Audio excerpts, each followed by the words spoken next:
Hi there, welcome to Kneppy Invest and welcome to another answers and replies video. In this video, I go through all your comments you have left in all my videos during the past week, and I try to my best, and maybe my best is not quite good enough sometimes, to answer all your questions or just make a smart comment to some of your, or smart reply to some of your comments. Now, I'm on the page, trading view page of Google or Alphabet, because it is up about 10%. Pretty good day on the Nasdaq, about about 1.6%, and I think the Dow Jones was only up 0.4%. So I don't think we're going to have a pretty big day on the ASX. I'd say maybe up 0.5%, something like that. And I am recording this video at 10:30 a.m. on Saturday, the 27th of April. Hopefully your weekend will be absolutely amazing. My weekend has already been busy. I did a night shift. So night shift means 12 hours from 7 p.m. to 7 a.m.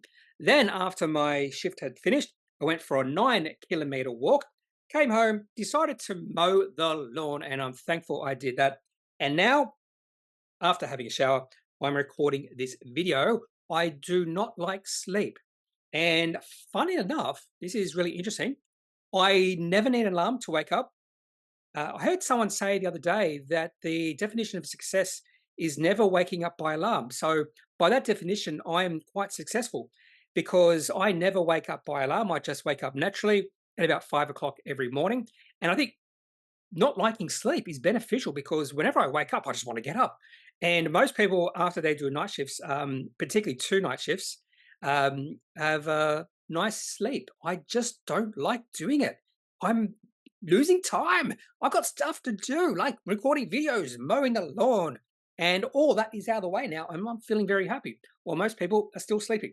Anyway, so I do feel a little bit tired right now, but that's okay, because my sleep tonight is going to be the best sleep you can ever think of. And another reason why I don't like sleeping during the day, a lot of people who do sleep after night shift have trouble sleeping that night.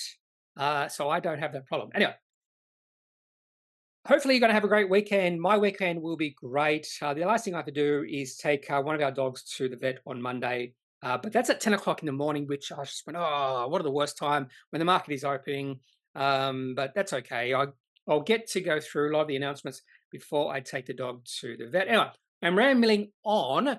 So let's start answers and replies. Let's go to the very first comment that was left in one of my videos. So here, I can tell now, I can tell the last comment I did read because I like, and it's colored in blue here. So the last one was released by or written by P. Joe and Promo SM. No idea. So let's start with CH Huntley 5616. I'll just zoom in, I suppose. Is that zooming in?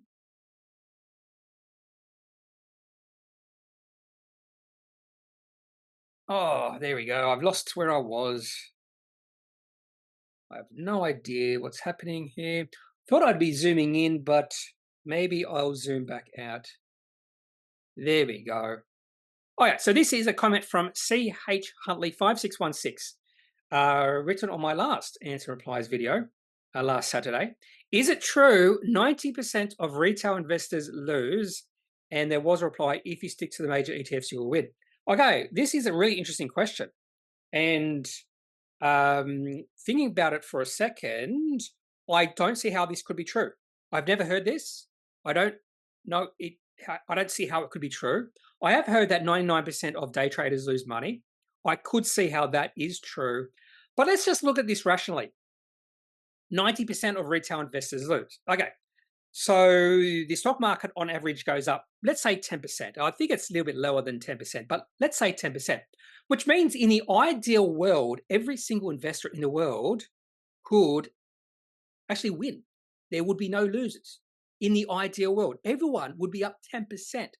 So the stock market is not a zero-sum game. So a zero-sum game is when the expected outcome is zero. For instance, if you have a poker game with your buddies, so there's maybe 5 of you, and you just play until someone wins all the money, that's a zero-sum game. So someone wins $5,000 and the other 4 players lose $1,000. So the expected outcome is 0.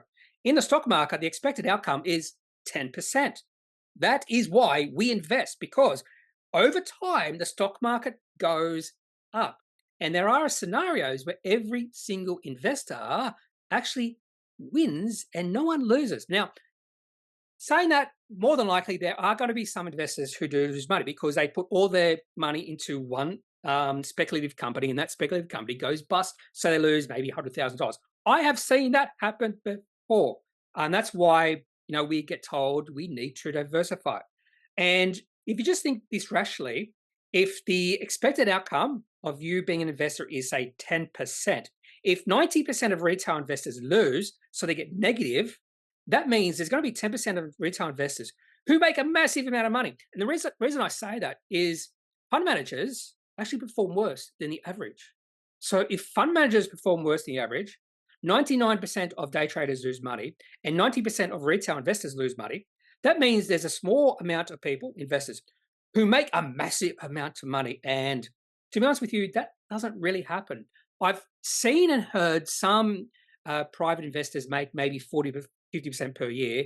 But if this is true, there'd have to be some investors out there who make 1,000% per year or something absolutely ridiculous like that. And I really hope there are not people out there who think that 90% of retail investors lose money, because there is a significant lack of financial education, not only in this country, around the world. And this is definitely not true. I would actually say the majority of retail investors, the vast majority of retail investors, make money over time. If they stay in the stock market and investing over, say, an extended period of time, they will make money. And I think many of these retail investors would make more than 10% or the average, just down to probability. So yeah, it's not true. 90% of retail investors do not lose. So that's why we invest. That's why we invest. Okay, another promo. What's promo? Now, maybe people just making fun of me. Okay, Stuart Percival, a reply to Huntley. Now he's got his own question, maybe. I have been investing in the stock market for 26 years and have made a lot of mistakes. We have all made mistakes, and I encourage people to make mistakes. When I teach people anything, I encourage them to make mistakes. That's how you learn. You don't learn by me telling you something. You learn by making the mistake and growing from that mistake and realizing, oh, why did I make that mistake? And here is how I fix it. Anyway, most of those mistakes are due to my emotions or just not being able to handle a downturn. I agree. The number one thing to learn is psychology. You must learn the tricks to make you comfortable. I like to hold cash. I'm not sure what 1346 is. I like to hold cash for the downturn, not because it is the best way to invest, but it lets me sleep better. Tip, read books like The Psychology of Money before putting a lot of money into the market. Okay, so no questions there. Just a really good comment. I'm going to have to like these comments, by the way, so just know. Yeah, psychology is, in my opinion, really important. So I think mathematics is important. Psychology is really important. And I don't think a lot of retail investors actually know that. Psychology is highly important. If you can control your emotions, you have a step up on most investors. I think that's an absolute truth. You have a massive step up on most investors. Another comment by Stuart Percival. Great work, Kneppy. Okay, let's get my name right here. Kneppy. Some people spell it with two E's, I think. Kneppy. It's actually German. Kneppy's German. Fairly common in Pennsylvania, so it's Pennsylvanian Dutch. Pennsylvanian Dutch actually means German. So my father comes from Pennsylvania, so he was in the American Army. And when I went back to Pennsylvania when I was much younger, when I was 13 years old, I got shown around at the school. And my sister, whose name is Jennifer, got shown around the school by another Jennifer Knepp. So we are the only Knepps in Australia. Well, last time I looked anyway. So it's not a very common name here, but it's a highly common name in Pennsylvania. We also see variations of the name like Knapp, Knapp, Knepp. I've tried to, there's actually a Knepp Castle. I'm not kidding. There's a Knepp Castle in England. Whoops, I spelled that wrong. Knepp Estate. There it is. Here's my castle. I'm going to show you my castle. here it is. This is Knepp Castle. It's even got a wiki page. Here it is. Here's my castle. I am thinking of going over to England and claiming it and living there for a while in this wonderful castle with looks like a bit of a weather instruments on top, like an anemometer and that sort of thing. They also have safaris, Knepp safaris. You think I'm joking? I am not joking. Here it is, Knepp safaris. So you're not going to see lions and stuff on in this safari. Our expert safari guides take you into the heart of the Knepp Goldland. 3,500 acres of stunning natural habitat, heaving with wildlife. So you might see, I wonder if they got some of the species. Here we go. So you might see some birds. What sort of mammals might you see? Some beavers, bat, moths, some cows, some ducks or storks, some horses, wild horses. Looks like some deer or stags, whatever you want to call them. Yes, I have been thinking of just going over there, showing my license. Hey, anyway, not sure about the history of Knepp Castle and Knepp Safaris, but it seems like they're doing very well. Anyway, bit of a tangent here. So I've seen all my sort of derivations of my names. I deserve the win. Yes, thank you, Stuart. I deserve the win. Anyway. Shelley Dugmore says, emotions are something I struggle with too, mainly due to the fact that one can look at prices every hour. I wish I could stop doing that, but it's tricky.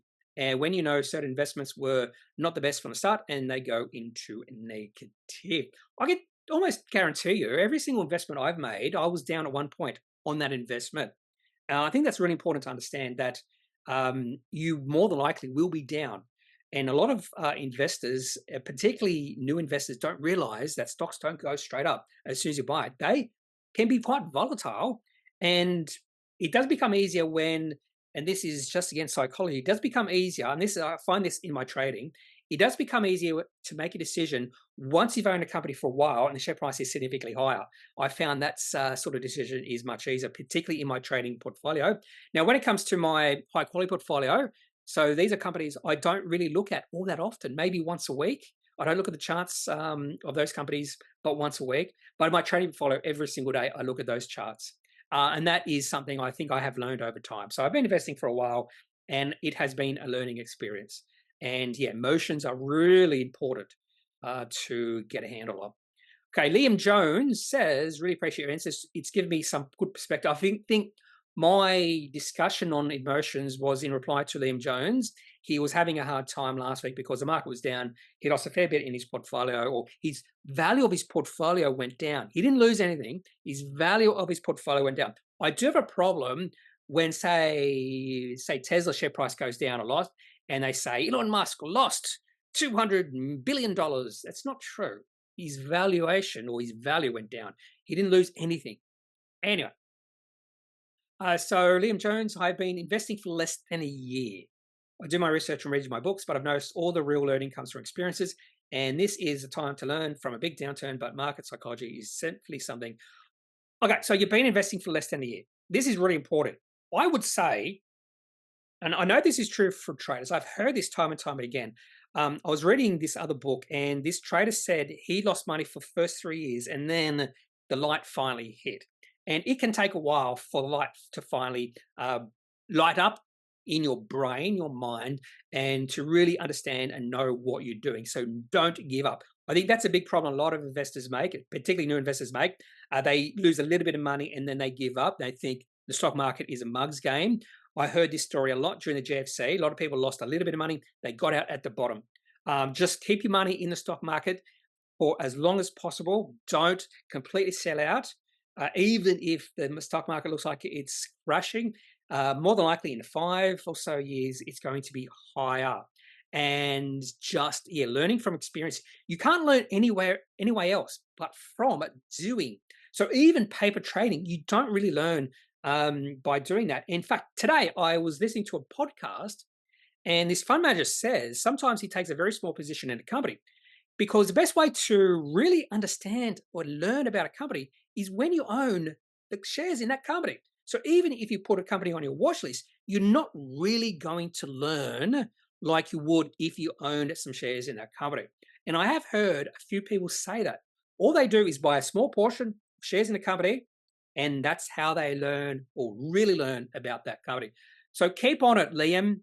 Keep on this journey. And if you do your research, if you keep on learning, you will become an amazing investor more than likely. And also understand your limitations, your strengths, and your weaknesses, and adapt your investment style to those strengths and weaknesses. And maybe you can even I was going to say solve your weakness. Maybe if you can even work on your weaknesses. That is what I did 3 or 4 years ago. I really focused on 2 of my big weaknesses, and I learned. Maybe not learned. I focused on those weaknesses, and in fact, the whole reason you're watching this video is because one of my weaknesses was how uncomfortable I was in front of a camera, either a video camera or just a normal camera, and I just wanted to change that, and that's why I started doing videos, just become more comfortable in front of a video. And the reason I did that was because at the Bureau of Meteorology, sometimes I'd have to get in front of a camera and do video courses, and I just hated it. And I don't like hating stuff. Okay, AU, don't think I received the W8 form from my GGQG. I received something today. I don't know what this is from. This might be from Yahoo. XXVI Holdings from Virginia. This is...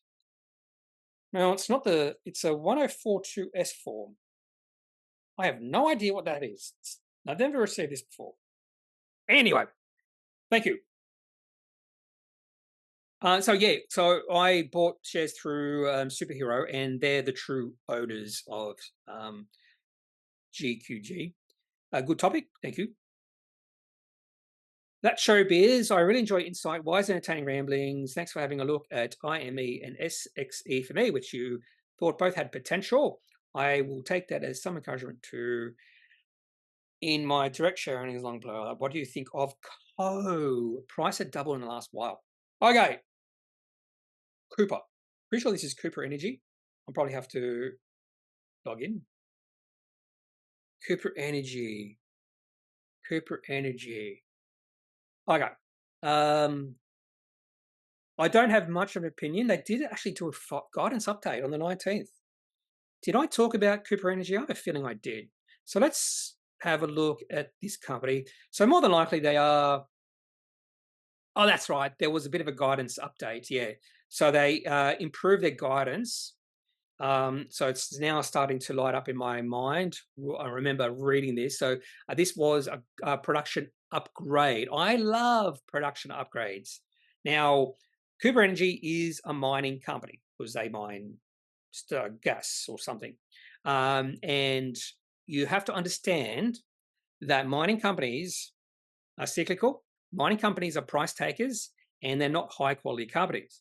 Now, it doesn't mean the share price can't go up, but if there's ever a downturn or the significant decrease in the price of whatever they're mining, gas, I assume, based off that trading update, just share price of this company, no matter how good management are, doesn't matter if they're the highest quality management team, they can't control the price of this company if the underlying commodity drops like a rock. And just ask any lithium company. Lithium has dropped significantly over the past few years, and most lithium companies, if not all lithium company share prices, have fallen. But look at the chart for Cooper Energy, and this is, I don't know much about this company. Market cap of $567 million. It's a big company. Well, big, yeah, relative speaking. But the chart actually looks pretty... Oh, this is a 1 hour chart, so I probably should look at the daily chart, really. Oh, I remember this chart as well. This chart looks pretty good. So the few things I look for a shift in sentiment, shift in the trend. We are seeing that with Cooper Energy. The other thing I look for is high increasing volume, and we're starting to see increasing volume. But the other thing I'd like to see is some nice volume spikes where the share price is near its low. We didn't really see that, but really low volume in the second half of last year, and we have seen increasing volume. So that's all I'm going to talk about when it comes to Cooper. I don't know anything else, don't know their potential, but whenever a company releases an upgrade, I will pay attention to that company. And do I have this company on any of my watch lists? I don't. That's a mistake. I should have this on my daily watch list at least. I have it in my February 24 results watch list, so I have not looked at this company's results. So it's on the agenda, but I might never get to it. So that's Cooper Energy. Nice review, thanks. For Can, yes, thank you, thank you, thank you very much. Raven, also again, Kneppy, can you do a rundown on your chart setting? Would you ever consider using Algos? I ask because I'm a new user on TradingView. Thanks. Chart settings. Chart settings. So I have. So what settings do you mean? So candlesticks. I like the Dow weekly 1 hour. Do you mean, what else do you mean? Okay, down here maybe. So auto, fit state of the screen. So you could lock price to bar ratio, but I hate all those other ones. So I always want to auto fit data to the screen, regular. But when I look at longer term charts, I want to look at logarithmic, which makes sense. For if you don't understand why, let's have a look at the Dow Jones. And we'll have a look at the monthly chart. And we'll have a look at the normal chart. We can see it's sort of going parabolic, not parabolic, exponentially. Well, yeah, of course it does, because back during the Great Depression, the Dow Jones was like 300 points or something. It went from just above 300 points all the way down to 50 points. Now it's 38,200. So back then, when it got down to 50 points or so, all I had to do was to double was to get to 100 points.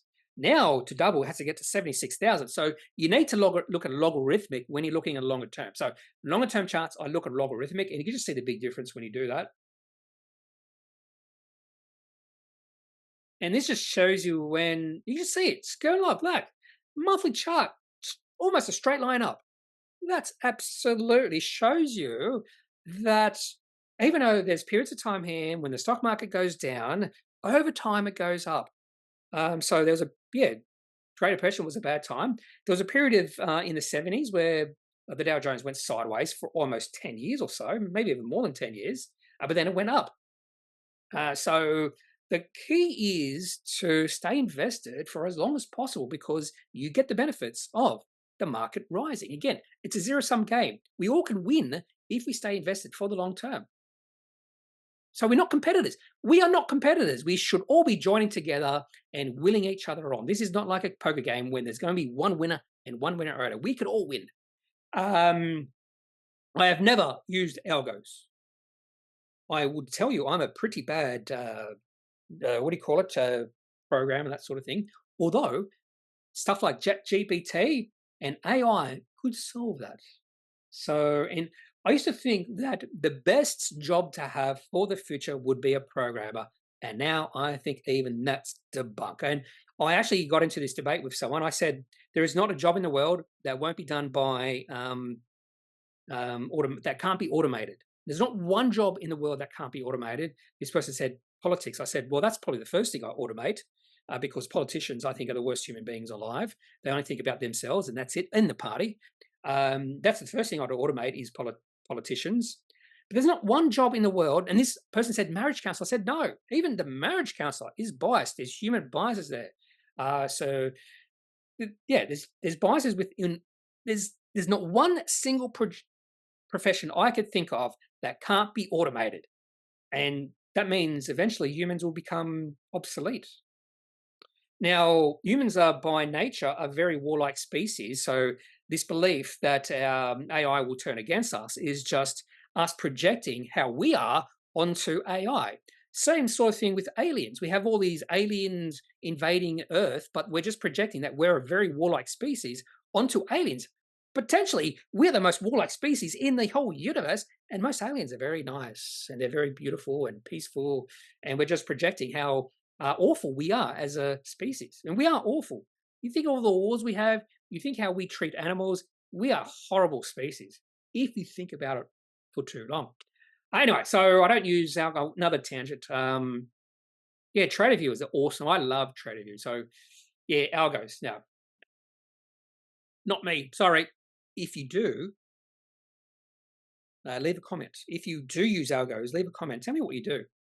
So this promo SM, is that just someone promoting SM? What's SM mean? No idea. If you know what that promo SM is, just leave a comment in this video. Okay, thank you for your great view of the market. You're welcome, Glenn Quinn. What do you think of Audinate's chart? Looks like it wants to fill that gap up, possibly. I'd like to get it around the 14-16 area. I like to buy Audinate at $1. Just because I want to do it doesn't mean it's going to happen. Okay, what did you say? 14.16. Let's have a look at Audinate's chart. So this is a monthly chart for Audinate. Beautiful chart, isn't it? That's a monthly chart. A weekly chart just looks as good. Oh, this is logarithmic, by the way. So if you get it off the logarithmic, it looks even better. Particularly last, almost the last 8 months. It's absolutely stunning. But you notice a little bit of weakness. In fact, Audinate has been down 5 of the past 6 weeks, which is understandable because it's been on an absolutely glorious run. And this is a daily chart. So a nice little pullback, still in a longer term uptrend. So we saw another pullback back in January, February, and then they released their results and the market absolutely loved it. That's why it went on another run. Looks like it has bounced off the longer term moving average channel. Now, I'd actually become really bearish on Audinate, well, maybe not bearish, but just the chart would look bearish if it fell below $15. Why $15? That's the lows we saw back in February, and it did have us trouble getting above $15 for a while here. You'd see for about 2 weeks in December last year, it just went sideways just under $15 and then broke above $15 on strength, some good volume coming through, then pulled back to $15, tested it, and then pulled higher. So $15 is a very important level for Audinate, and it has pulled back a fair bit. So it's $18 now. I don't know if it's going to pull back to 15. Now, I think how the market performs here on in will dictate a lot to how Audinate performs. But if Audinate releases a profit upgrade or really good financial results, the share price may not ever get lower than $18. And the other thing I always like to look at is an hourly chart. That's just me trading. The reason I'm looking at hourly charts for companies like Audinate is to trade these companies that I already own. And by doing that, I'm able to build my position. So this company is in my small cap portfolio, and this company is very close to fulfilling the aim of acquiring high quality status by my definitions. I think it has a little bit to go, but it is close to becoming what I would define as a high quality company, particularly because it has a significant moat. But anyway, what does the 1 hour chart tell me? It's in a short-term downtrend, which is understandable. We know it's in a short-term downtrend. Share price has fallen from 23.50 down to 18.60. But I want to be looking here for is now a nice little turn in the share price, and then I might take a trading position and then take those profits I make in that trading position and put those shares into my high-quality portfolio. That's the goal. And that's why I want to trade some of these companies, high-quality companies I have. But yeah. So $15 is a key level for this company. Whether it falls to that level, I don't know. Looks like it's trying to bounce. In fact, if you take where it sort of gapped up here on the 12th of February, just draw a line there where it closed. It's got very close to that level. And that level is actually really important because the highs back here in January of this year was at that level, which is about $17.80. So it looks like this is another important level for Audinate just by looking at share price action this year. So we want to see the share price it has bounced off this level. So we want to see the share price remain above this level. If it doesn't, the next support level is $15 for Audinate. Well, my face is out of the picture. Okay. Oh, wants to fill that gap. Okay. Fill that gap. 14 to 16. Oh, you mean this gap? Yeah, okay. I can see what you mean. This gap here. Gaps don't always fill. So there's this misconception that gaps always fill. They don't always fill. I've seen gaps not fill many, many times. Then you might say, well, eventually they will fill. Well, maybe 2 or 3 years later. But I was reading this technical analysis book by MYG, figure what it's called. And in fact, they had a gap section, and they said, yeah, gaps don't always fill. It's a myth. So just because there is a gap doesn't mean it will fill. I'm sure Here's a perfect example. Here's a perfect example. It gapped up here. Audinate gapped up here. Here it is. There's a beautiful gap up, and probably see this on the daily chart better. Yeah, it's gapped up here, and it hasn't filled. So if you're waiting for this to fill, well, you might be waiting for a long, long time, maybe never or forever, because yeah, that gap did not fill. I'm pretty sure this will be defined as a runaway gap, and I'm pretty sure this gap was created because of positive news announcements. And I've seen that a lot. When a company releases really positive news, you will see the share price gap up, and a lot of those times the share price just keeps on running up, and it never fills those gaps. So I don't believe in the mantra that gaps fill. They don't always fill. Okay. Can you please do St. Barbara and Resolute? Thanks. TA, thanks. Are you saying technical analysis or just TAR and then thanks? So TAR as in thanks or TAR as in technical analysis? I'm pretty sure you mean technical analysis. Thank you, Helen Calamaris. Okay, St. Barbara.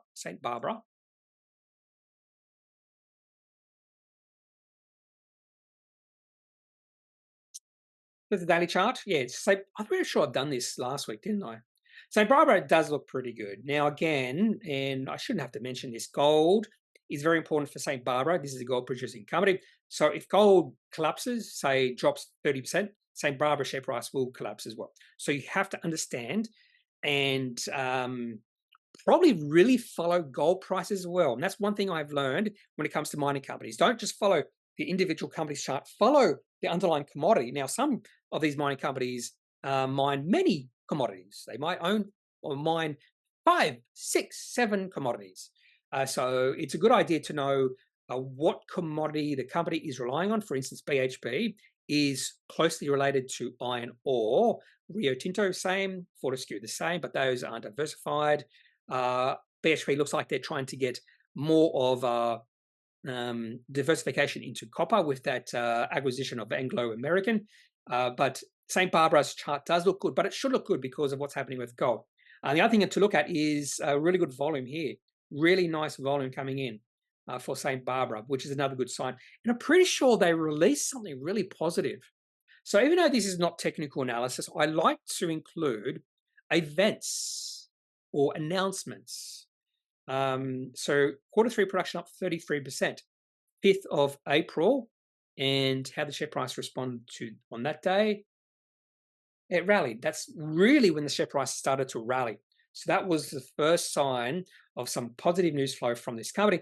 The share price was consolidating for a long period of time. So that's St. Barbara. And what was the other one? Resolute? RSG, yes, Resolute. RSG. This should look pretty good as well, you would think. Oh, a nice little pullback. So this does not look as good. So I don't know why this chart does not look good. So if you sort of overlay Resolute Mining to the gold price, you probably should be able to do that. Let's do it. Gold. I'm going to mess this up. I just know. Gold. Oh, no, I think I've got to press add. Do I have to press add? Yes. Gold.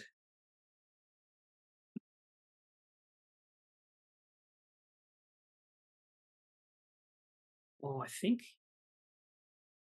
I want to new price scale. There we go. Hopefully this works. Okay. So, and I'll just really enhance the gold style. We'll do it in black, and we'll increase it to the biggest.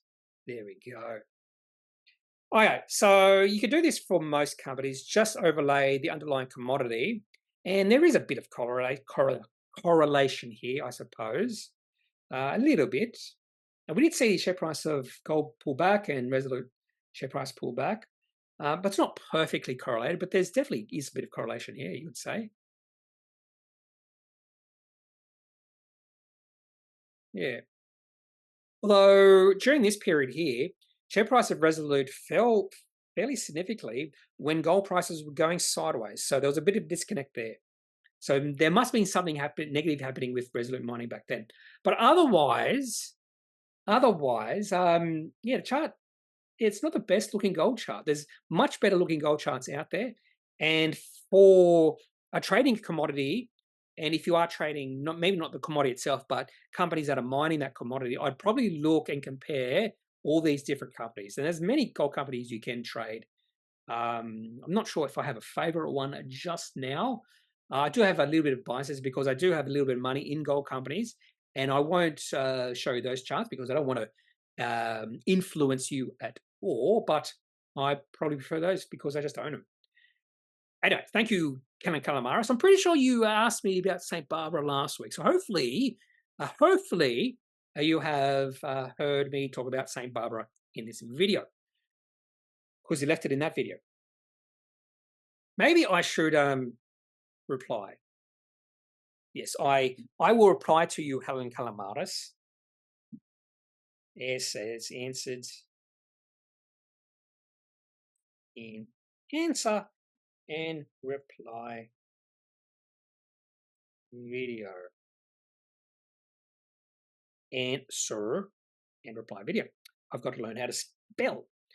Okay, Stephen McCabe. Great video. Mount Gibson will rise to at least 60 cents when they announce the next dividend around August, making so much money at present, and most contracts pre-sold up till June 24, end of current financial year.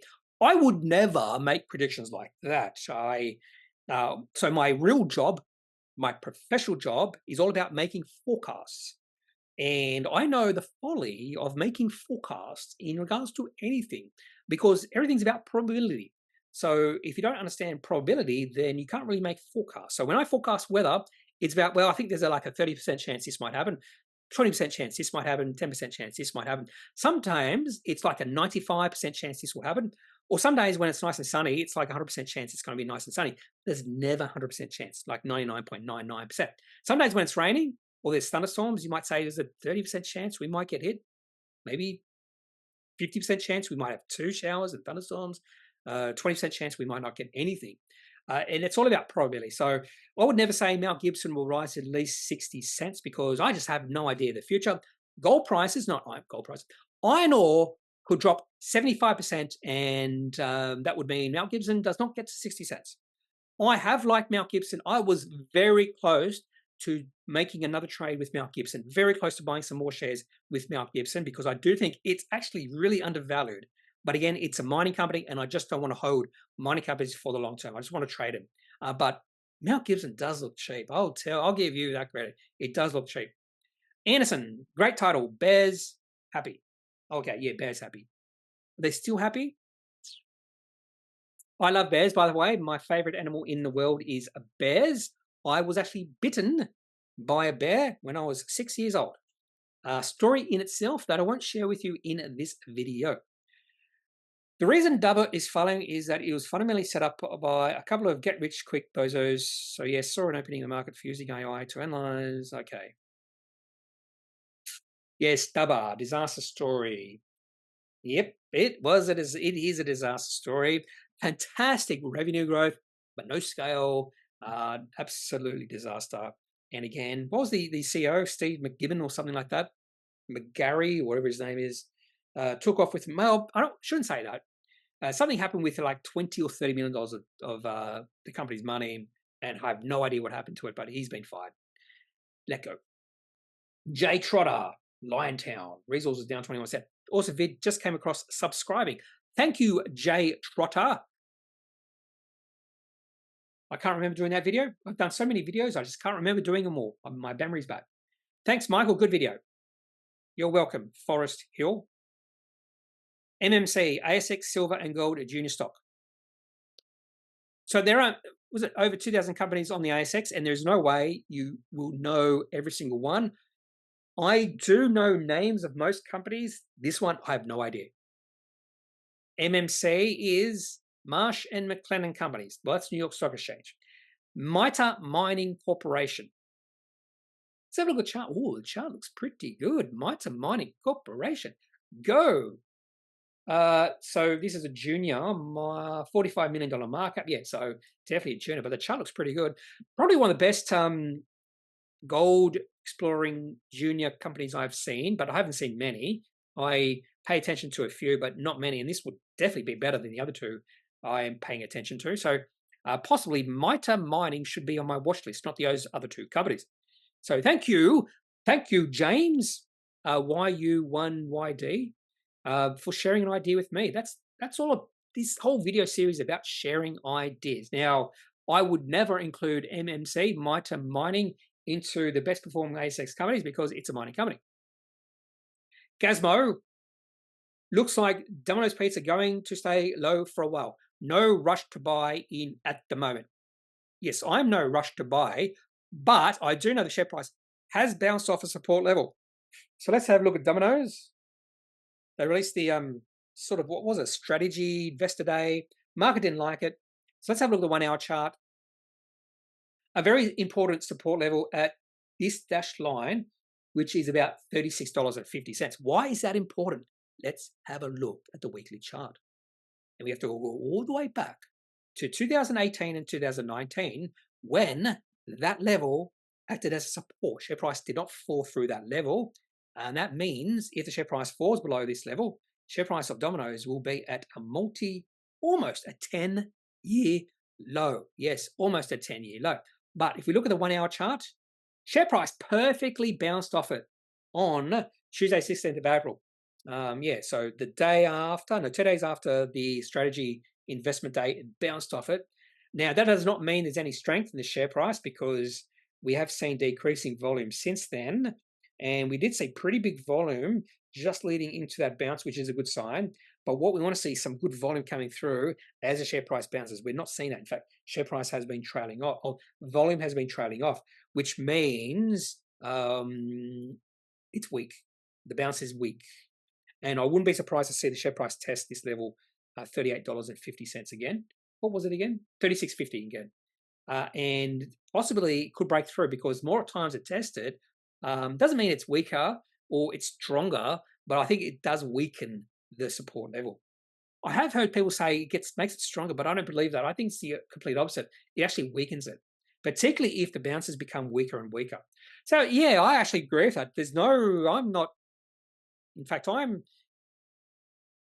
No rush to buy. I think I'd be just waiting for Domino's Pizzas to show some signs of strength. And I think the best thing to wait for when it comes to Domino's is proof that the business is turning things around, management turning things around.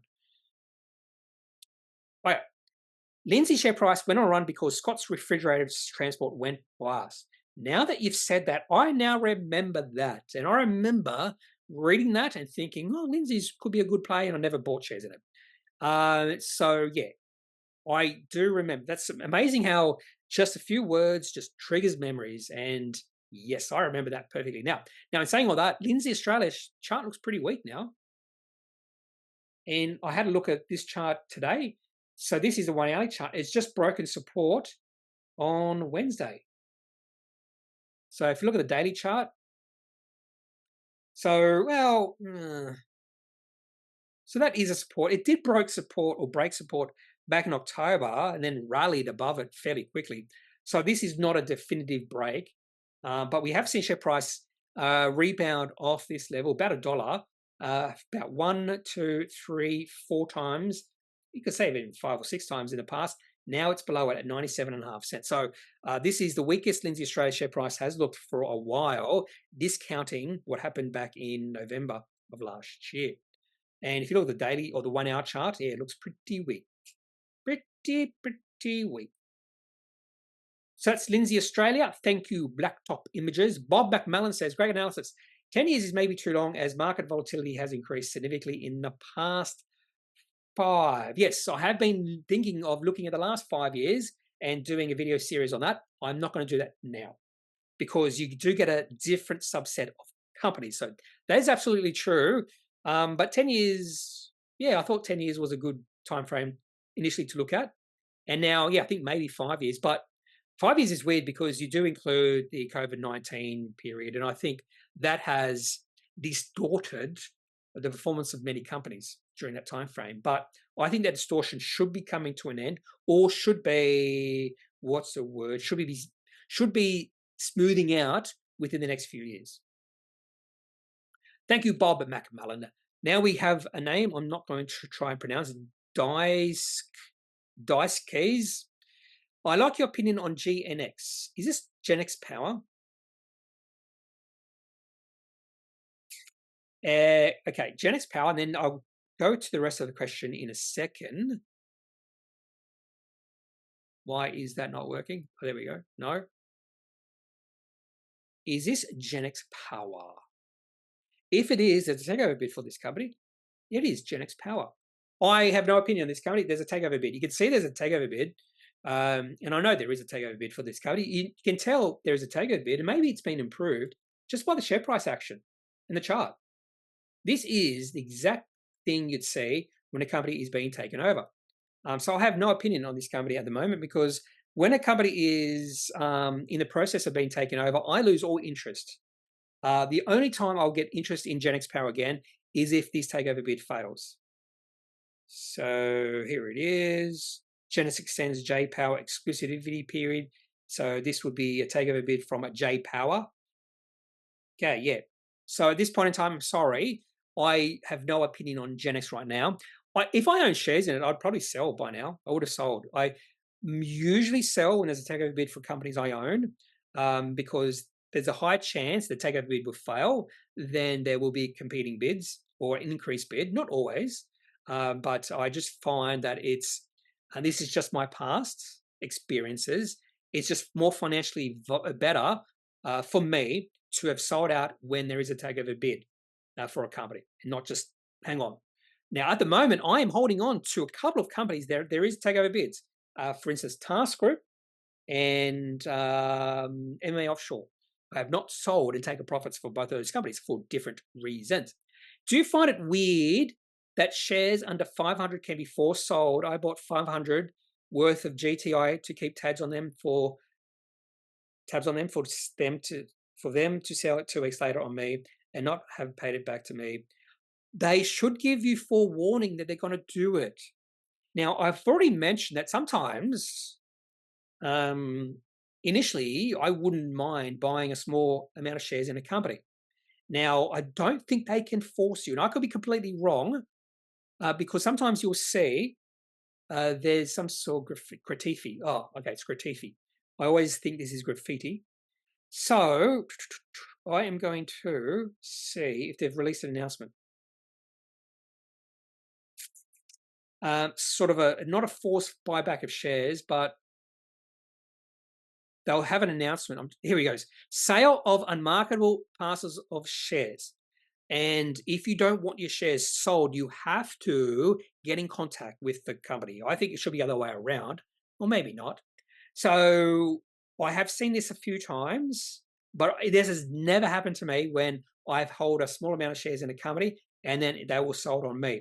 So for holders of parcels of fully paid ordinary shares in the company with a market value of less than 500, at the close of trading on the 23rd of January, they will be sold, but they should be telling you. So the company is permitted to establish their facility. So this is all permitted by the ASX, I would say. You can't do it because this happens all the time. So they should have sent you a letter and retention form. So you could have told the company, no, please don't sell my shares.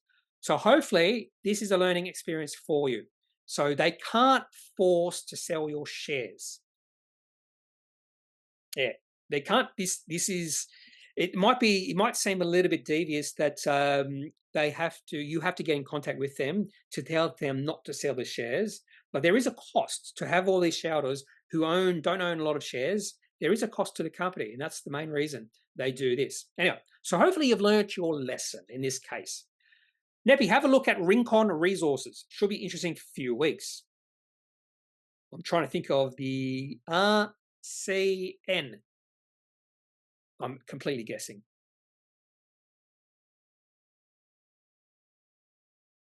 No, there's actually no ticker code. Rincon, maybe RCR. Oh, so close. Oh, ooh, hello. Hello, what's happening with Rincon? Share price up 68.3% on Friday, after up 36% on Tuesday. down 8.9%. You sent this message to me or wrote this message on 4 days ago. So that would be Friday, Thursday, Wednesday, Tuesday. Hopefully, Ibrahim, as bull, you bought some shares in Rincon because the chart looks absolutely stunning. Look at that volume. Now, I have heard, again, I think I've mentioned this in a few videos, that some people I've read, dog's making some noise, I have read that volume sometimes precedes price action, and this might be a bit of a case. So we did see some big volume coming in January. And the share price did a little bit of a rally, but the share price really went sideways. And now we've seen the rally and the breakout. This is possibly a definition of a breakout. Now, it might be on the back of drilling news, which I'm less keen on. What was it? RCR. RCR used to be another company with RCR, and then they got bought out. I forget. So the share price rallied after the 22nd. So it seems like it was on the back of new bullseye gravity target at West Arunta. Is this a gold company? Let's have a look at this particular announcement. Now, I have no opinion on this announcement. I'm not an expert on reading these type of announcements. I wouldn't even say I'm an expert on anything, but I am more comfortable just reading the charts. And I am trying to learn to read these sort of announcements, but this just goes over my head, talking about gravity anomalies, defining the WA1 resources. Now, WA1 resources is an interesting company in itself.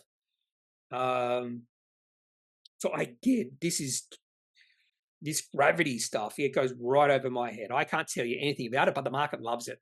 Market absolutely loves this. Now, they did throw that WA1 resources, but why did they do that? Is this project near that project? Or is this project in conjunction? Or is this like a joint venture? Which is interesting. But really interesting price action from Rincon, isn't it? Up 68% on no news. Yeah, no news. I'm assuming this company is not production. I could be completely wrong. And before we have that announcement takes 5 years to open up, let's have a look at WA1 resources. This is a stunning looking chart. $18, and the market cap is now $1 billion. Share price has increased. Back in October 2022, share price was 15 cents. Now it's $18. This has been a 100 bagger for some people who have had on shares that long. And look at the volume. Look at the share price breaking out. Whoa, look at it. Look at the massive volume coming in. Share price broke out, massive rise. Share price went from 15 cents all the way up to $3 in a very short period of time. Share price pulled back and share price took off again. And we've just seen a stepwise progression in the share price of this company. I have no idea what this company does, but whatever they're doing it right. Copper exploration. There we go. I don't even think this company is on any of my watch lists. Yeah, it's on nothing. It probably should be. What I'm going to do is I'm going to put this company into my mining watch list. Mining big watch list. Okay, so well, you said it should be an interesting few weeks. Well, you just had an interesting day on Friday, didn't you? So hopefully you're a shareholder because that's awesome. Maybe a sentence to say what they do, Cyclo Farm, etc. I also prefer to see steady rise. I can't fault you. Yeah, I prefer to see steady rises. Yeah, actually, I think you do have a point. Maybe a sentence to say what they do. Yeah. I don't think I did that in that video. I just went straight into talking about the company, not the company, what they do, but just their valuation, that sort of thing. So that's a really good point, Anthony Noland. Thank you for your comment. Okay, MAP 04 or VO TTI, which is Traffic Technologies, did have a debt problem, so it's good to see them paying down debt. Intelligent traffic signals would be a great growth market, but Traffic Technologies is yet to jump at the opportunity. Very red for me, but very illiquid. I won't have a look at the chart for Traffic Technologies. I had a look at their Appendix 4C. Actually, maybe I will. So the Appendix 4C did pique my interest, but the chart just looked ugly. So I'm pretty sure this company, actually, I forgot to look at Rincon, didn't I? Yep, there's nothing there. So this company piqued my interest because of their Appendix 4C. They were operating cash flow positive by $1 million in the quarter, $4.6 million in the 9 months, but they did have debt. Yeah, fair bit of debt there. So that's what they were talking about. And the chart just looked ugly as can be. Well-defined downtrend. And if I remember correctly, and I can't remember correctly because, yeah, I was going to say maybe the share price was trying to consolidate, but it's not. Ugly looking chart. But the Pennies 4C looks interesting because they're operating cash flow positive for the quarter and for the first 9 months. But the debt just turns me off. Thank you, Map. Very red for me. LC1888L, why would you say Base Resources is a buy at 12p right now? What does 12p? 12 pence. 12p. So there's a takeover bid for this company. And the share price was up 124% on the day. And I am a shareholder of this company, not only a long-term shareholder, I also trade in this company. I bought shares at 18.5 cents. And I just thought, 8.5 cents, this is ridiculously cheap when the takeover bid is roughly about 30 cents. Now, the share price of the company that is taking them over could go down significantly, and that could destroy the share price of Base Resources. That's definitely a possibility. And the company that is taking them over is primarily in uranium, not completely, but primarily in uranium. Uranium prices did go down the other day. So the implied price of this takeover bid could fall over time if uranium prices fall. Now, I probably would say not a buy right now.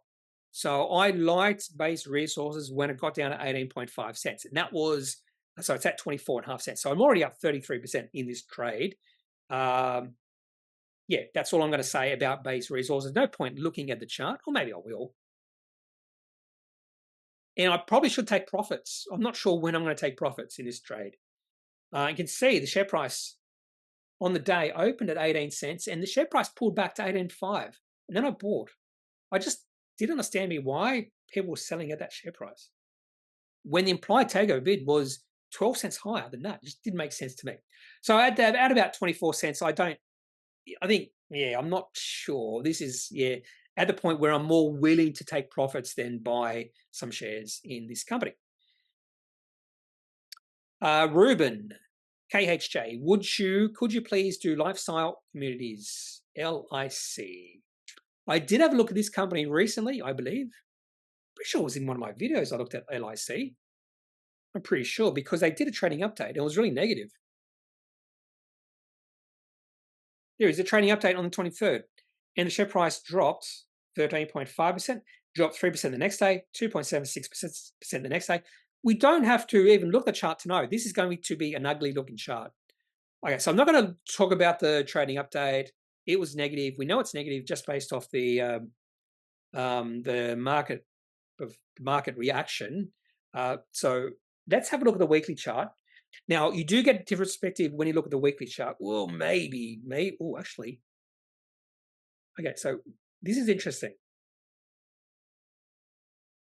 So I'm going to get rid of these lines because they're... Oh, man, did I get rid of the wrong...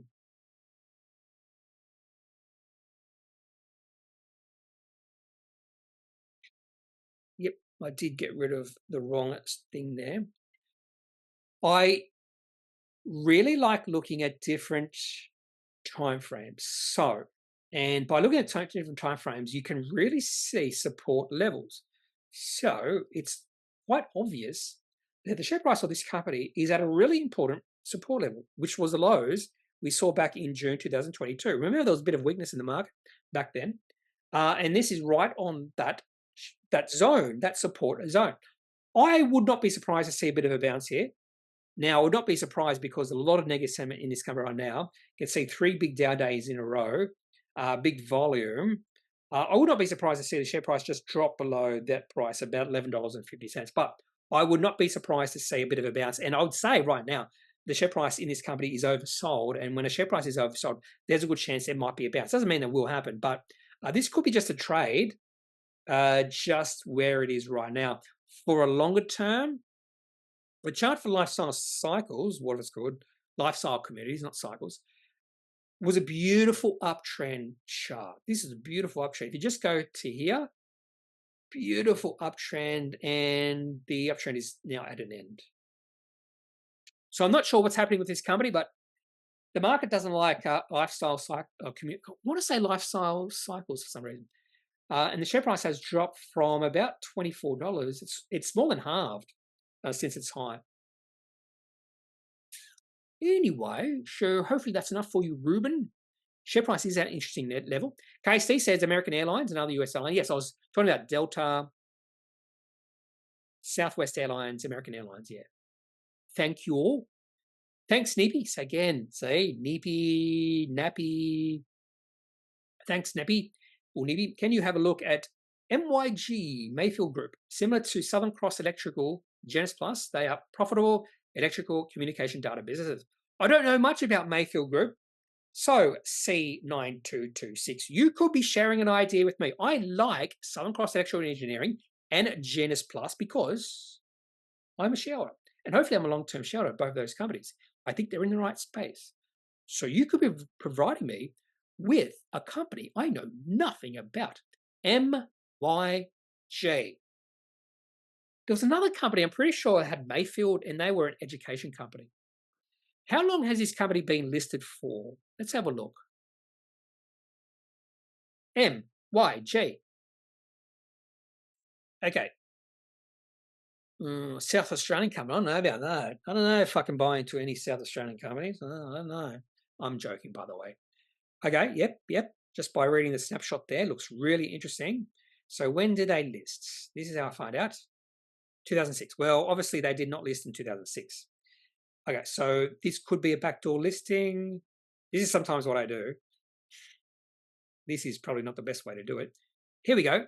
STE name change to Mayfield Services. Okay, I thought maybe they changed their name.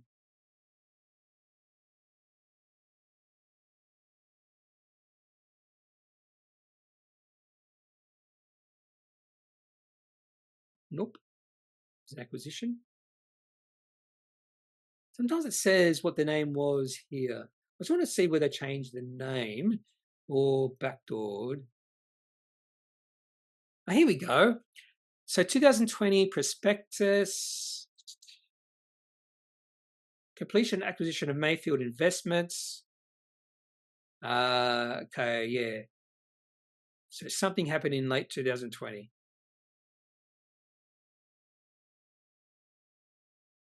Okay, so Mayfield Group. Valuation of this company is a lowly $70 million, which means nothing. Let's have a look at MFG. I used to live in a suburb called Mayfield in Newcastle when I went to university there. Paid $10 a week in rent for a bed. MYG. Those were the days when you had no money. All right. So this is just looking at or through FinTech or FinChat, whatever it's called. Markup 70 million, enterprise value 63.5 million. So I have a bit of cash or net cash. EBITDA, might go through the margins, nice little gross margins there. Return equity is above 10, return invested capital about 6, that's okay. Price earnings ratio of 9.8, price to book 2.2, EV to EBITDA 9.4, price of free cash flow 6.4. It's all looking good so far. Revenue growth, 3-year revenue growth 12.5%, so revenue growth is above 10% per year. Earnings per share growth over the last 3 years, 28%. Now, I might have to discount the 5 years, it's negative 76%. They have a dividend too. Chart, actually, I'm going to look at the chart soon. It might look pretty good. So, revenue, a gradual increase through time. The next thing I look at is just margins, gross margins, actually increasing through time. Maybe I'd look at cash flow from operations. Here it is. And what I'll do is get rid of total revenues. Cash flow positive quite nicely the last few years. Everything I'm looking at here looks pretty good. And free cash flow, now this is based off this platform. So some of these numbers may not be right. So 2 good years in a row. Actually, 1 good year because the last column or 2 columns is the trailing 12 months. So a really good year, financial year 23. Let's have a look at semi-annual numbers. So I'd say 3 good half years in a row and nice growth. This company is looking good without even knowing what this company does. Well, not going into detail around the company, just that would take way too long. There are things to like about this company just on this really quick look at this company, Mayfield Group. So I've never had a look at Mayfield Group. Now let's have a look at the chart. So once again, MYG. And but just based off, oh, something happened. What happened in oh, that's the weekly chart. Yeah. So this company is illiquidly traded. Well, just because it's liquidly traded doesn't mean it's not a buy now or not a potential buy. Share price is in an uptrend and it's been a nice uptrend. But I would say, yeah, the shares are illiquidly traded.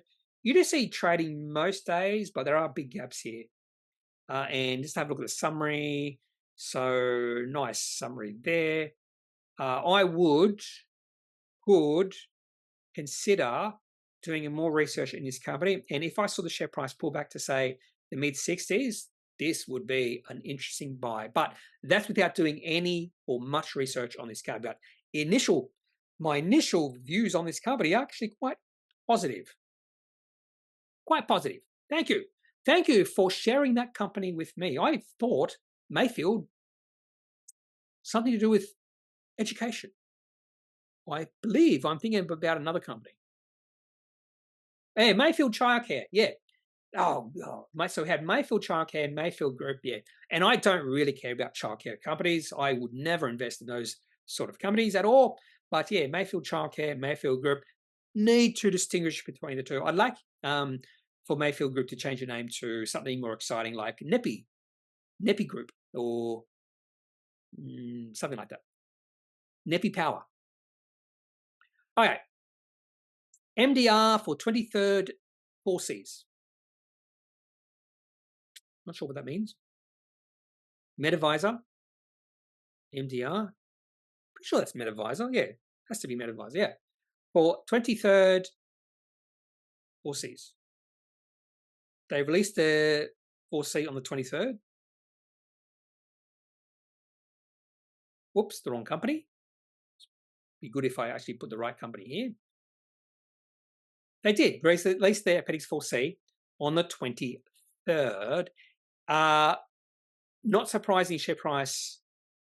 Oh, it did go up the 2 days. That day they released their Appendix 4C, and then the next day, it was a good quarter. But the company is seasonal, so this should be a good quarter for MedAdvisor, and you should be able to see that in the daily chart. Yeah, it did increase on the day.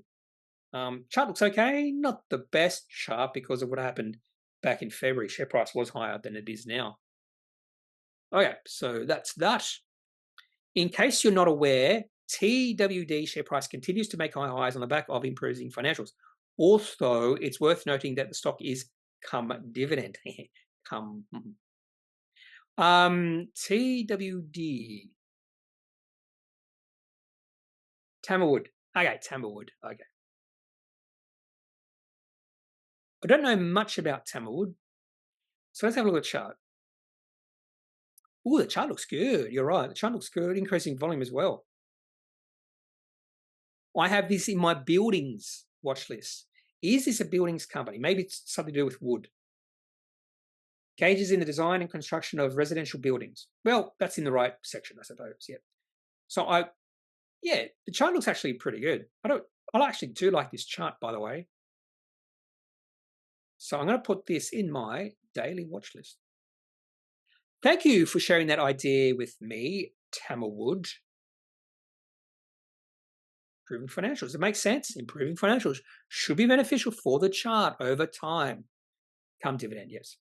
WDS about to dip past the lowest support since 2022. Bit of news and panic today. Let's have a look at Woodside. It was Woodside, wasn't it? Yes, Woodside. Oh, yes, you're right, Liam Jones. Oh, that's a negative looking chart. Why is Woodside looking so negative? I'm pretty sure oil Maybe Woodside has more gas. So why is Woodside's chart looking so terrible? Compare that to Santos, which doesn't look that bad.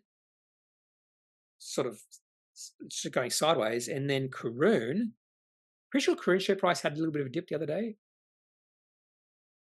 Yeah, there was a little bit of dip there. But what's happening with Woodside? Now, to be honest with you, Woodside is not a long-term buy, long-term hold. Why do I say that? Just have a look at the monthly chart. Share price was significantly higher back in the 2009 or 2008 to 2012 period. Significantly higher than what it is now. This is not a chart of a long-term hold. That's Karoon. Same thing you're going to see with Woodside. Yeah, there it is. So your share price was significantly higher back in 2008, 2009 at $67. Now it's 28. In fact, share price has been in a downtrend since then. If you look at all the highs, each successive long-term high is lower than the previous one, although you might say the last three highs have been sort of the same level. But the lows, all the lows have been successively lower. This is actually the definition of a downtrend. So we need the share price of Woodside to get below $15 to get the next lower low. You know, I'm not a fan of these type of companies unless it's a short to medium term trade. Okay, yeah, yes. Rincon Resources up another 35%, and that's before it's up another 68%. Thank you, Ibrahim. Yes, I don't look at these comments until today, so I missed all these comments about Rincon. Maybe I should be looking at these comments more often. Kneppy, if you get a chance, can you look at MAF update today? Thanks for the great work. Okay, I actually do own MAF, by the way, and they did release an update, but I was sort of meh about it. It was okay. Operating update, share price was up slightly. I think the market was like meh as well. I didn't take much away from this. Yeah, so we had increases. So gross funds inflows up 43% from first quarter 2023. Assets under management up. Net inflows of 367 million, up 74%.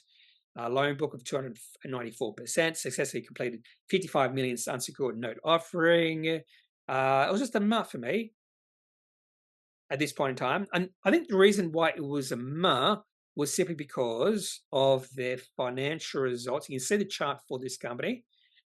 When you look at the chart for MA Financial, you'll notice the share price absolutely collapsed on the 22nd of February. Share price fell 20.5%, and I was disappointed by that result, and the market was disappointed. And just by looking at this chart, you can see nothing much happening.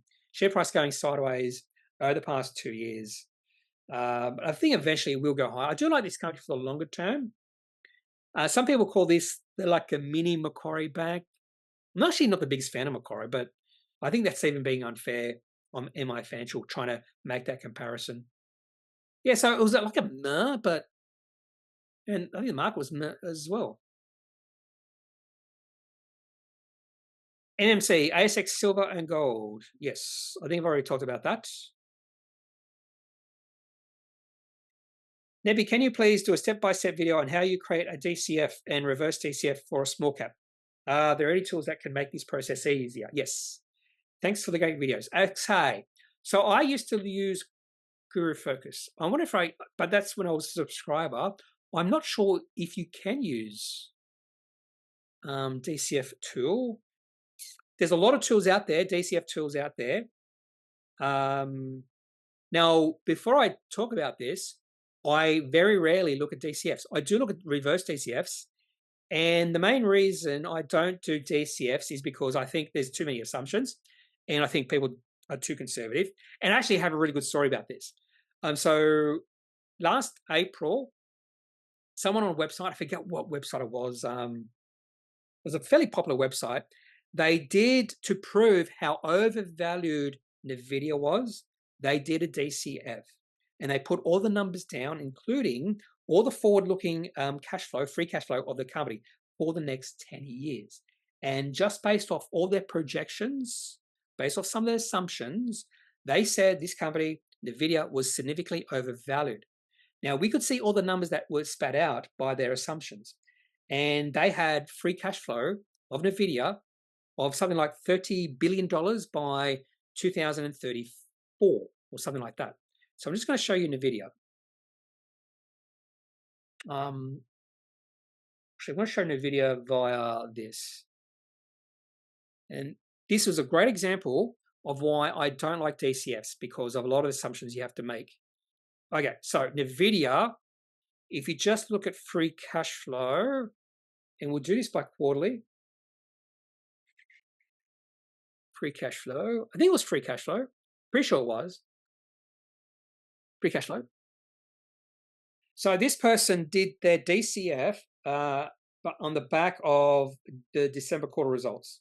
So when they had free cash flow of 1.7 billion, and they said, well, this is in one quarter, so not much free cash flow over that trailing 12 months. So it would have been like almost $4 billion. So based off their assumptions, they said, well, this company is completely undervalued.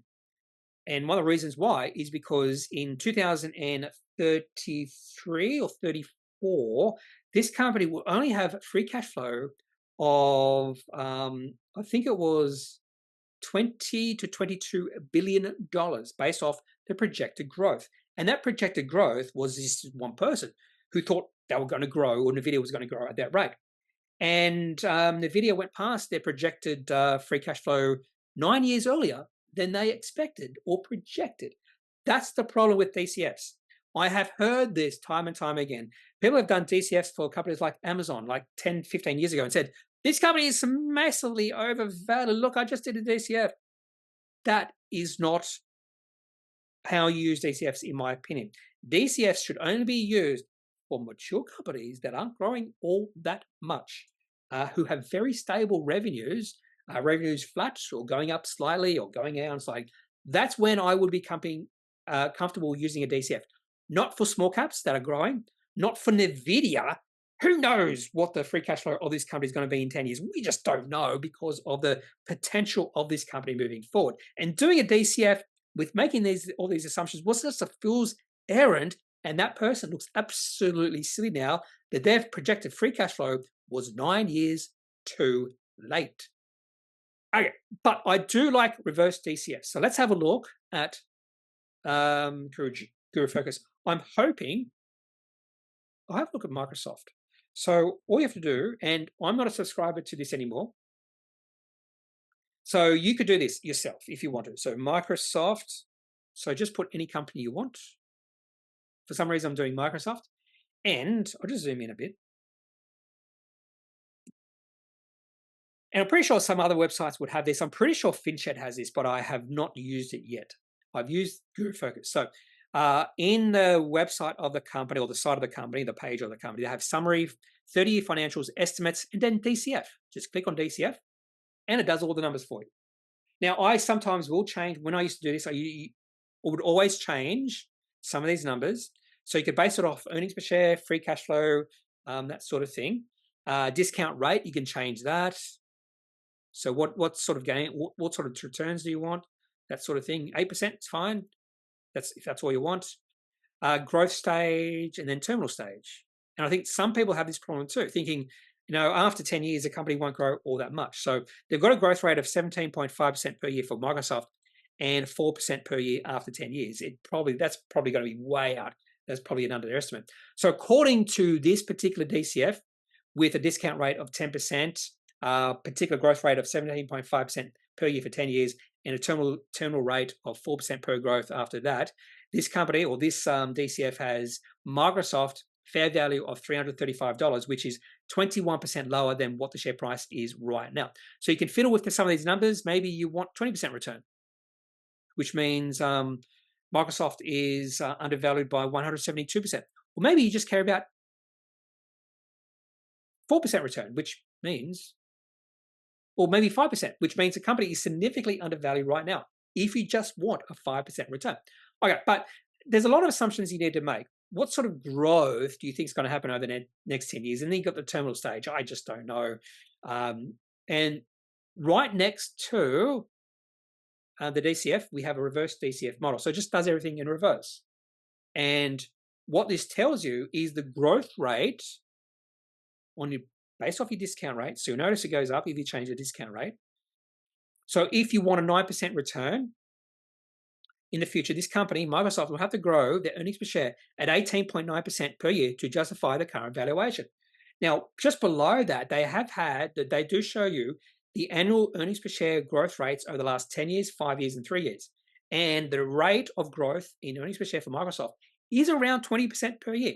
So can this company achieve this particular sort of growth rate? Yes, they can. So I'm pretty comfortable with Microsoft giving me about a 9% return. 9% return. I think that's a good assumption. I probably would say, though, Microsoft is maybe slightly overvalued. I'm going to have a look at Alphabet because I'm assuming Alphabet might be undervalued. That's my assumption right now. So I don't do a DCFs or reverse DCFs when I consider whether a company might be undervalued or overvalued. I just base it off a few other things. Where is it? DCF. Okay, so this DCF, Alphabet DCF says it's undervalued right now with a discount rate of 11%, growth rate of about 20% per year for the 10 years. And if I wanted, and it says the company have to just grow their earnings per share at 18.9% per year to justify these current valuations. In the last 10 years, they've grown earnings per share at 22%, 5 years, 26%, 3 years, 32%. So just say I'm comfortable with 8% return. This company is significantly undervalued with a 31% margin of safety. That's why I'm really interested in some of these big tech companies in America, because I do think there is an argument that some of these companies are actually undervalued right now. Even Nvidia, I want to see what Nvidia comes up with, because the growth rate in this company has been extreme recently, and I wonder if that shows in the, no, probably doesn't show. So they've got growth rate of 20% per year for the next 10 years, and the growth rate of this company the last 10 years has been 42%, the last 3 years 90%. So that could be sort of an underestimation of the growth rate. So you can increase that. So say you expect Nvidia to absolutely kick it out of the park. Say you think it's going to increase at 40% per year. And the reason you say that is because it's done it in the last 10 years. So why not in the next 10 years? And then after 10 years, it's going to grow at 10% per year. You're just very bullish on Nvidia.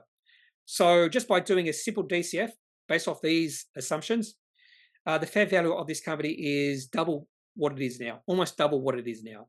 And yeah, expected EPS growth rate, it's only 29.9% per year to justify the current valuation. Nvidia is not that expensive. It's not that expensive based off the growth rate of this company that it has experienced recently. Now, doesn't mean that growth rate would continue, but this company has shown it is a rapidly growing company. Now, that growth might slow down, and that's the problem with DCFs. It might, and I think you should, if you actually do DCFs, you have to put in different growth rates to get all these different scenarios. And that's my other problem with DCFs. That's why I like to reverse DCF. What's the growth rate expected? Oh, I think Nvidia can grow at 30% per year, and I think it definitely can do that over the next 10 years. Okay, so hopefully I've asked some of your questions. There should be a lot of tools out there, just a lot of calculators and a lot of stuff. SGR at 40 cents bargain. I'm going to like that, but down, no.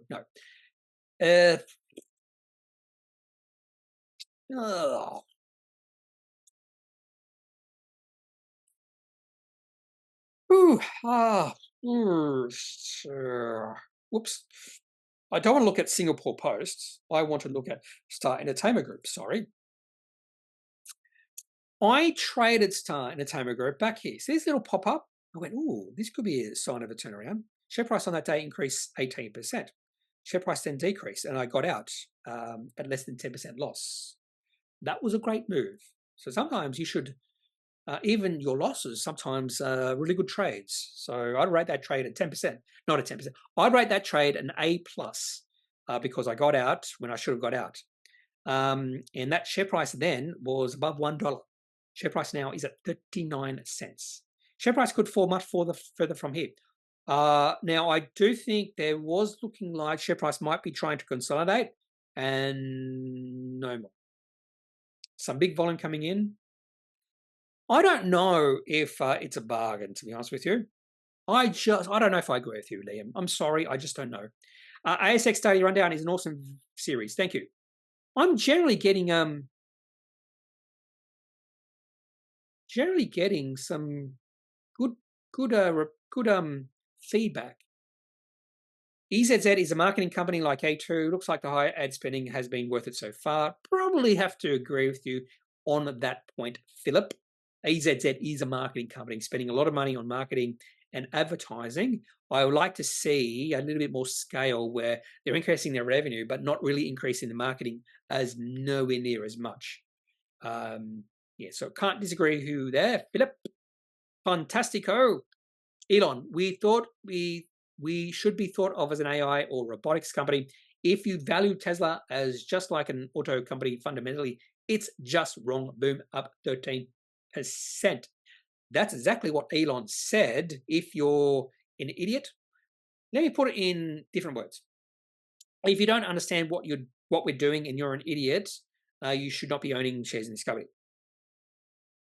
So I used to think Tesla was just a car company. I actually have changed my opinion. I think they're a little bit more than a car company. Robotics, I don't know about that. They are in that area. AI, yeah, I think they are. It's all about automation. I've already mentioned automation in this video. Automation is the big thing. If Tesla wins the automation race, they will be significantly higher valued than they are now. But the question is, I still think it's a race. And what they're doing suggests they could be the winner eventually. Nice says, in regards to SciDev, did they say anything about increasing the revenue even further? Oh, that's my mum calling. I'm sorry, Mum. I'll have to call you back. I am assuming they're going to be increasing the revenue even further. I would say that's in their plans without doubt. Now, they don't explicitly say that, I would say, but I would say that's in their plans that they will increase revenue even further. That's one of the reasons I like this company is the expected growth or potential growth is probably the best way to say it in the future. Thank you, Nice. And you talk many times about being cynical. Another thing to be suspicious of is many times the share price goes on a tear and then the company announces a capital raise. Conspiracy theory can be that these companies with the investment bankers pump up the share price, get the market interested, and then immediately announce the capital raising at a higher price. And it's just a couple of months ago. Yes, I believe that will happen a lot. I think that happens all the time. And I've said before that the time to do a capital raising is when the share price has gone on a tear. And they know this. The investment bankers know this, and they will try to pump up the share price so they can get a capital raising. But sometimes the reverse happens. People know there is a capital raising, and they'll sell off the shares, and the share price will plunge so they can get shares at a cheaper price. But investment bankers definitely want the share price to go on a run, and I would not be shocked if they pump up the stock price. Now, interesting enough, and they can do this, they won't be told off. So interesting enough, about 10 years ago, I was told off by Comback, stop manipulating share prices of companies. Can you believe that? An individual manipulating share prices. Absolutely ridiculous when you have a lot of these institutions selling one share to manipulate the share price. They don't get told off, but I got told off. Ugh. Okay, David Race.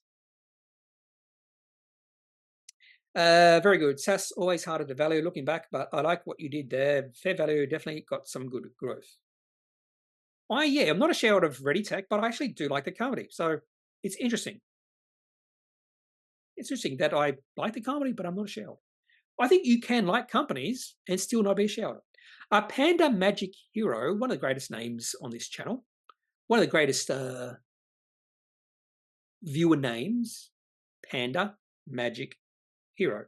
Is that in relation to anything? I have no idea. I don't play video games, so if it's video game related, no idea. In saying that, I love video games that turn into TV shows.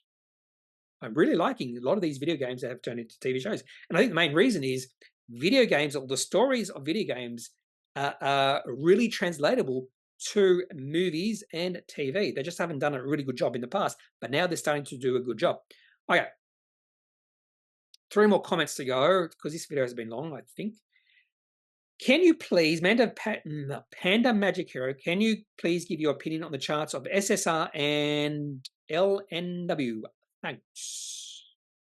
So SSR Mining. Remember, this company had a tragedy at their mining project in Turkey, and that would have been about 2 or 3 months ago, February 14th. That's why the share price dropped 60%, 52%. It's really hard because the share price fell so much. It's hard to get a read on the chart, the daily chart. But if we look at the 1 hourly chart, the share price does look pretty good. The chart looks pretty good. The 1 hourly chart looks pretty good. So sentiment is turning, the short-term sentiment is turning positive for this company, which is understandable because gold is going on a run. My only concern is the decrease in volume you can see since the start of April. That is a little bit of concern. I'd like to see bigger volume coming in. The reason I like to see bigger volume coming in is I like to see institutions buying shares in this company. So SSR Mining on the short view, short term, looks pretty good. Daily chart would not be interested, but in this chart I would be. The hourly chart I would be interested. And LNW, which is Light and Wonder, I have been wanting to buy shares in this company for a while. This little pullback back in January was a perfect time. We had another pullback, and I was like, "Oh, it's pulling back. Now might be the time." And then it's gone off. Oh, so 2 times I could have bought some shares, and yeah, a beautiful, sort of like a wave-like pattern. Exactly what you see with all companies. Sentiment just shifts up and down, up and down. And so Light and Wave has just bounced off our support level. Support zone, which is a long-term moving average channel. So the chart looks pretty good for Light and Wonder. Okay. Hi, Kneppy, you seem to have missed the vinyl. Yeah, I did see it. I actually did have it on my list of companies to look at. Was it the 24th? Something like that. I did have it on my list of companies. It used to be called Jackstar. I had a look at that company back then, but it's a completely different company now. A breakout of good volume, return on equity of 440%. Something wrong there. Yeah, I don't think the company's profitable. Yeah, so the company's not profitable, so wouldn't have a return on equity just yet. Okay, so Vinyl, something to do with music. So Vinyl Group, well, the name, Vinyl Group, up 35%. They issued their Appendix 4C on the 24th. So they must have had a couple of good days. Yeah, a couple of really good days. Oh, the share price has really taken off. I completely missed Vinyl on the 26th, up 35.4%. Nice volume coming in. Let's have a look at the Appendix 4C for Vinyl. So Realwise Holdings to convert note. Yeah, so the share price rallied on this. Realwise Holdings to convert note into Vinyl Group. Don't know why share price will rally on that.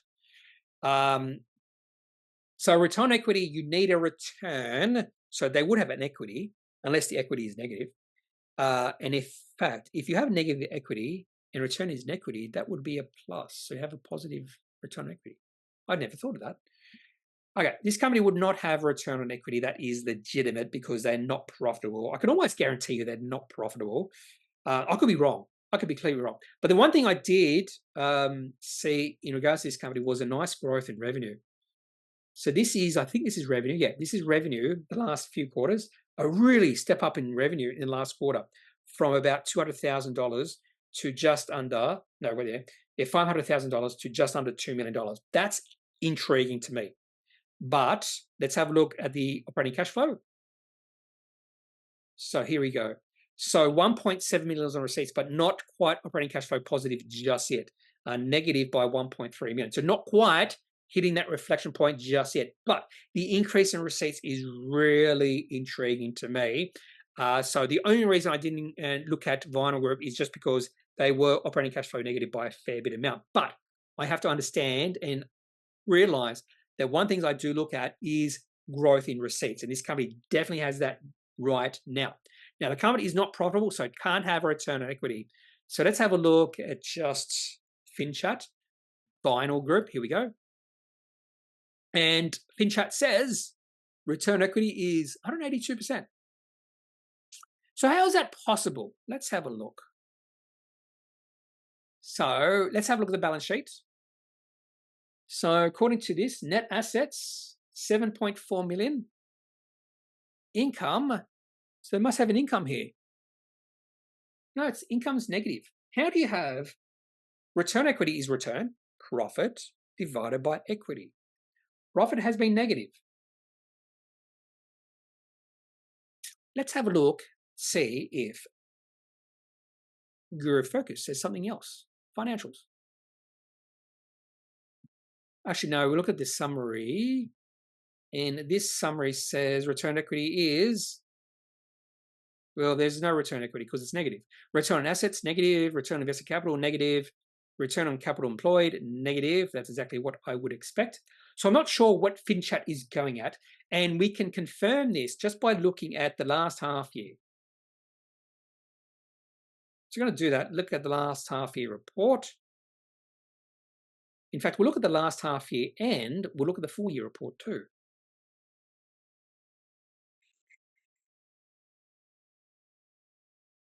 Where is it? 8. Here it is. Preliminary final report. Let's start with the preliminary final report.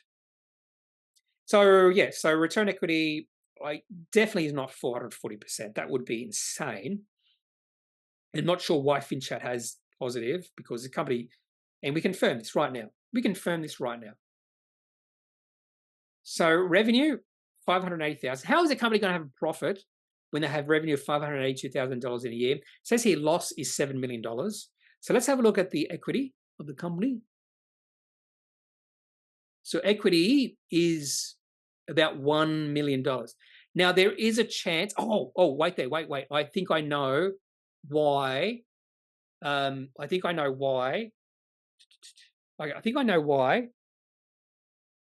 Let's go back to the balance sheet. That's not why. Oh, wait there. I'm looking at the wrong thing. Equity. Oh, equity. According to yeah. Okay, here we go. I was looking at the completely wrong thing. I was looking at net assets, not total equity here, not net assets. Yeah, total assets, not net assets. And equity is negative. That's why there's a ROE, because you have negative equity, negative return, divide a negative number by a negative number, you get a positive number. So don't look at return equity for this company because it's got, yeah, total equity is negative. Although based off their financial report here, it's positive. Oh, wait there. Oh, yeah, it is positive, slightly. So that's, yeah, so there's yes. So be careful when you look at some of these platforms, yeah. But yeah, it's just the receipt growth that I'm intrigued about when it comes to Vinyl Group. So thank you, J Lanks. But other than that, I don't know much about the company. I just know that it has something to do with music. Anyway. Nick Scali, rally today didn't make sense. UK market is really tough to crack. Bunnings, Xero, Slater and Gordon, yes, seems very overly optimistic and certainly not a sure thing. But I guess the acquisition was cheap to begin with. Next 2 years will be interesting for the company. I'm going to have to agree with you, Tony Tan. I did not understand why the share price was rallying. It just reminds me of Slater and Gordon. I'm pretty sure, and I can't see the chart for Slater and Gordon because they're no longer listed, but I'm pretty sure when they made that acquisition of, pretty sure it starts with E. For some reason, it starts with E. Of this English law company, the share price ran up. And yeah, so overseas expansion or acquisitions a lot of times don't turn out well, and the market should know this. That's why I was a little bit surprised by the rally. Won't say it didn't make sense. I suppose in a way it didn't make sense. I just was surprised it rallied. Yeah, I'm surprised. Okay, that's all I got for today's video. This was a long one, wasn't it? 2 hours long or something. That's all I got for today's video. If you have any questions, just leave it in the comment section of this video or any other video, or questions or replies or comments in the comment section of this video or any other video, and I will talk about them. And there's my video off the screen. There you go. Otherwise, I'm not a financial advisor. If you do need financial advice, make sure you seek out someone who's qualified and can speak to your own financial needs. That's it for this video. Have a good day. Have a great weekend. See you later. Bye.